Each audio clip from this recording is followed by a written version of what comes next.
외환 딜러로 30년을 일했다는 국내의 모 은행 본부장은 국내 언론과의 인터뷰를 통해서 환율은 어떻게 될지 아무도 모른다. 그래서 외환 거래는 매우 신중해야 한다고 강조했습니다. 그러나 중국에서는 지난 3월 초에 과감하게 러시아에 돈을 싸고 떠나는 다양한 쇼핑 행렬이 있었는데요. 왜냐하면 3월 초 평화롭던 러시아가 순식간에 루블화가 폭락되는 사태가 벌어졌기 때문입니다. 우크라이나 전쟁을 감행했던 러시아에 미국과 서방이 막강한 제재를 내린 것이 그 원인이었습니다. 이는 곧장 러시아의 파산 가능성으로 이어졌으며 서방의 러시아 손절 속도는 매우 빨랐던 것입니다. 1달러당 70에서 80 루블을 오가던 루블화는 한 달도 안 되어 150 루블까지 90% 곤두박질을 친 것입니다. 바이든 대통령은 누누이 절대 우크라이나를 침공하지 말고 러시아가 입을 피해는 상상을 초월할 거라 경고했음에도 무슨 이유에서인지 과거보다 판단력이 매우 흐려진 푸틴은 돈바스 지역만이 아닌 전면 침공을 감행했고 미국은 즉시 금융 제재부터 시작해 서방에서 투자한 자본들을 빠르게 철수시켜버린 것입니다. 현재 미국을 비롯해 각국에서는 현지 계약과 합작이 얽히지 않은 이상 거의 대부분 사업을 접고 있습니다. 따라서 눈치 빠른 중국인들은 러시아 바겐 세일을 외치며 빠르게 러시아로 쇼핑을 하러 떠났습니다. 실제 이러한 일은 글로벌 사회에서도 종종 일어나는데 터키의 리라화가 폭락할 때도 비슷한 일이 있었습니다. 2018년 터키에서 금융위기 가능성이 커지며 당시 때 아닌 버버리 직구에 큰 관심이 쏠리기도 했습니다. 당시 버버리는 한국에서 매우 인기 있는 브랜드였는데 각종 커뮤니티에서는 버버리백, 트렌치코트를 사는 법 등 일시적인 환율 혼란으로 인해서 많은 이들이 터키에 직접 다녀오는 방법까지 알아본 것으로 전해집니다. 많은 이들은 터키행 비행기 티켓을 뽑고도 남는다며 쇼핑의 여행은 공짜라는 말까지 덧붙이기도 했습니다. 그와 비슷하게 중국인들은 갑작스러운 루블화의 디스카운트에 쾌재를 부르고 여행 짐을 싼 것입니다. 실제 많은 중국인들은 큰 이득을 보기도 했는데 가전제품과 가구 등 실생활에서 사용 가능한 비싼 제품이 러시아 현지에서 절반 가격으로 떨어졌기 때문에 현지 거주하는 중국인들은 이 기회를 적극 이용했습니다. 전세계 어디에나 중국인은 많이 있는데 최근 중국은 러시아와의 교류를 급격하게 진행하고 있는 상황이라 유학생 및 거주자들이 많이 늘어났으며 이들은 자연스레 현지에 있던 관계로 일종의 행운을 누린 셈입니다.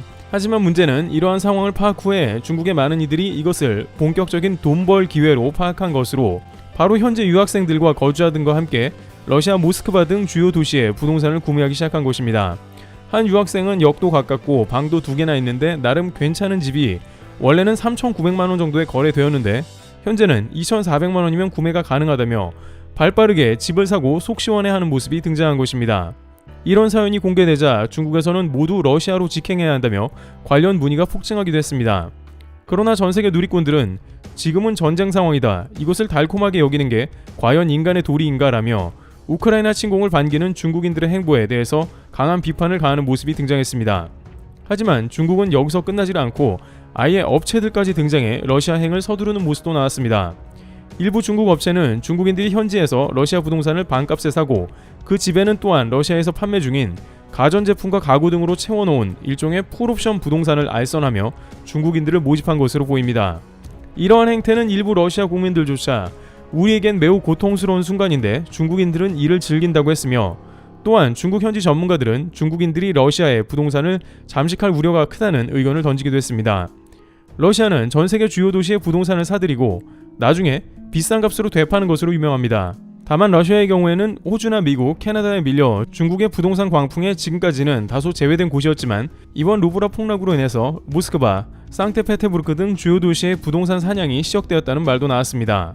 그렇게 되면 결국 주인들이 러시아인에서 중국인으로 바뀌며 추후 가격이 폭등할 가능성이 높아지고 이들은 월세로 전환하기도 하며 기본적인 거주 비용이 매우 높아지게 되는 부작용이 생기게 되는 것이죠. 실제 이탈리아의 베니스, 그리스의 산토리니 등 세계적인 관광지와 휴양지가 중국인에 점거됐고 이미 그곳의 월세는 폭등을 일으켰으며 그리스 수도 아테네에서는 현지인들이 도시 외곽으로 밀려났습니다. 안 그래도 인플레이션 우려에 치솟고 있는 물가에 더해 중국인들까지 득세에 큰 피해를 본 것이죠. 물론 이에 대해 전쟁을 일으킨 책임을 오롯이 러시아가 지게 되었고 중국만 좋은 일을 시킨 꼴이 되긴 합니다만 결국 러시아의 국민들은 후유증과 더불어 추후 중국인의 부동산 점거로 몸살을 앓게 될 우려가 나왔습니다. 게다가 일부 부동산을 구매한 중국인들은 또 한 번의 소식에 쾌재를 부른 상황이 러시아에서 전개되었습니다. 왜냐하면 러시아가 적극적으로 환율 방어를 해서 다시 루블화가 거의 원상복구되는 모습이 나온 것이죠. 러시아의 경제 관리들은 환율을 방어하기 위해서 금리를 20%로 극단적으로 올리는 조치를 취했습니다. 또한 러시아는 본래 자원 부국이기 때문에 외환 보유고는 해외에도 상당히 많은 국가이기도 합니다. 따라서 부도가 날 뻔했지만 해외에 있는 자금 등으로 달러 이자를 모두 갚아서 디폴트 위기까지 넘겼습니다. 결정적으로 러시아 정부는 가스 대금 결제를 100% 루블화로 선언했으며 루블화 원상 복구에 안간힘을 썼습니다. 미국의 경제학자들은 적어도 러시아의 경제 관리들이 군사 쪽보다는 확실히 유능한 모습이라고 농담했습니다. 이런 모습이 등장하다 보니 중국인들은 루블화 폭락 시 러시아 부동산을 산 게 신의 한 수라고 자랑했습니다. 그들은 순간적인 빠른 판단으로 인해서 불과 2주 만에 2배의 수익을 올리게 되었다고 조아한 것입니다. 물론 러시아 루블화 폭락이 길게 이어질 것으로 예상한 일부 중국 업체들은 너무 빠른 루블화 회복을 보면서 입맛만 다시며 다시 중국으로 돌아가게 되었지만 상당히 많은 수의 개인이 부동산을 취득한 걸로 보입니다. 하지만 여기서 끝났으면 딱 좋았겠지만 상황은 묘하게 다시 어두운 방향으로 흘러가는데요. 바로 러시아가 우크라이나와 평화협정을 수차례 번복하고 계속 전쟁을 지속한 모습이 나온 것입니다. 젤렌스키 대통령은 러시아의 막무가내 강요를 절대 받아들일 수 없다 했고 협상은 결렬됐습니다. 그러다가 이제 러시아는 부차에서 급기야 최악의 민간인 만행을 저지르게 된 국면이 나온 것입니다. 얼마나 이것이 잔혹하고 심각했는지 전쟁 개시 이후 러시아 편만 들고 있던 인도까지 반대 성명을 냈습니다. 인도는 유엔에서 러시아를 제재하자는 안건에 대해 한 번도 찬성 의견을 낸 적이 없는 친러 국가입니다. 결정적으로 이에 서방 측에서는 경악을 금치 못했으며 부차 만행 이후 더 강한 제재를 러시아 측에 가하기 시작한 것입니다. 나토와 미국에서는 지금 더 강력한 제재를 내놓지 않는다면 러시아는 더 날뛸 것으로 예측했습니다. 전쟁에서 민간인은 건드리지 않는 게 국제규약인데 이를 어겼고 더 심각한 장면도 등장할 거란 이유였습니다. 미국은 일단 가장 강력한 조치를 들고 나왔는데 바로 러시아가 달러 이자를 못 갚게 막아버린 것입니다. 러시아는 지난달에 한 차례 달러 이자가 도래했을 때 해외의 달러 자금으로 채권 이자를 갚았습니다. 이는 미국의 JP 모건을 통해 이루어졌는데 미국 정부는 이러한 루트까지 모두 막아버린 대형 조치를 했습니다. 만약 러시아가 이번에 다시 도래하는 달러 이자를 갚지 못한다면 그대로 국가 부도에 처하게 됩니다. 로이터 통신은 미 재무부 대변인이 자국은행의 달러채 이자 결제 승인을 불허한다고 발표했다 전했습니다. 이렇게 되면 이제 러시아는 남아있는 외환 보유고를 활용할지 디폴트를 선언할지 둘 중 하나만 남습니다. 러시아는 이에 강력 반발하며 루블화로 지급하겠다고 나오고 있습니다만 국제사회는 당연히 거절 중입니다. 러시아는 이자를 최대 30일간 유예할 수는 있지만 그만큼 국가 부도의 위기가 또 다가온 셈입니다. 여기에 지금까지 유럽연합에서도 마지막 카드인 러시아 자원 수입을 금지할지 고려하는 상황입니다.